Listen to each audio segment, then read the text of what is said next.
friends, welcome to Sumathi's kitchen. வணக்கம். இன்னைக்கு நாம பார்க்க போறது lunch box recipe chowmein noodles. அதாவது நூடுல்ஸ் தான் இது.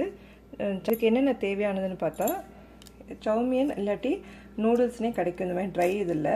முதல்ல நீங்கள் தண்ணியில் மூழ்கிற அளவுக்கு தண்ணி வச்சுக்கிட்டு தண்ணி நல்லா கொதிச்சதுக்கப்புறம் இதை அதில் போட்டுக்கணும்.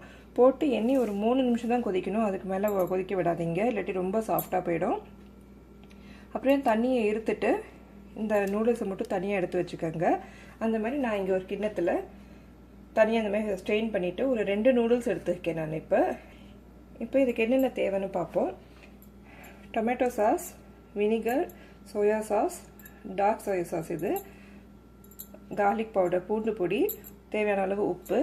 இங்கே சாஸ், அதாவது நீங்கள் pasta sauce, pizza sauce, marinara sauce, எந்த சாஸ் உங்கள்கிட்ட இருக்கோ நீங்கள் அதை யூஸ் பண்ணலாம்.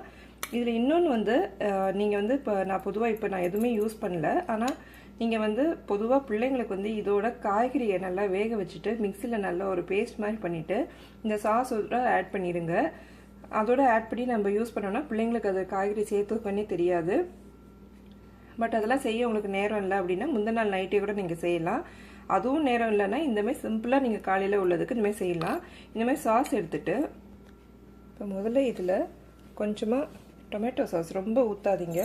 இப்போ நான் இந்த சாஸ் ஒரு 2 டேபிள் ஸ்பூன் அளவுக்கு எடுத்துருக்கேன். அதில் பாருங்கள் டொமேட்டோ சாஸ் கொஞ்சமாக ஒரு அரை டீஸ்பூன் அளவுக்கு தான் ஊற்றுறேன், இல்லாட்டி ரொம்ப புளிப்பாயிடும் உங்களுக்கு.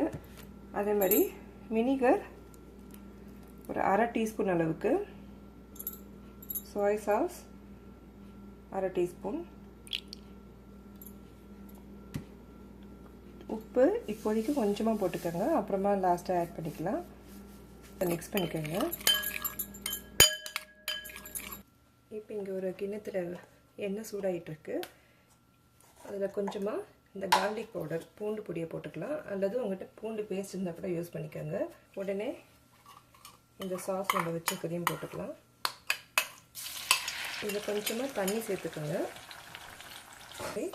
ஓரளவுக்கு இந்த கன்சிஸ்டன்சியில் இருக்கணும். அப்போ தான் உங்களுக்கு அந்த போட்டிருக்க அந்த சாஸ் வாடையெல்லாம் உங்களுக்கு போகணும்.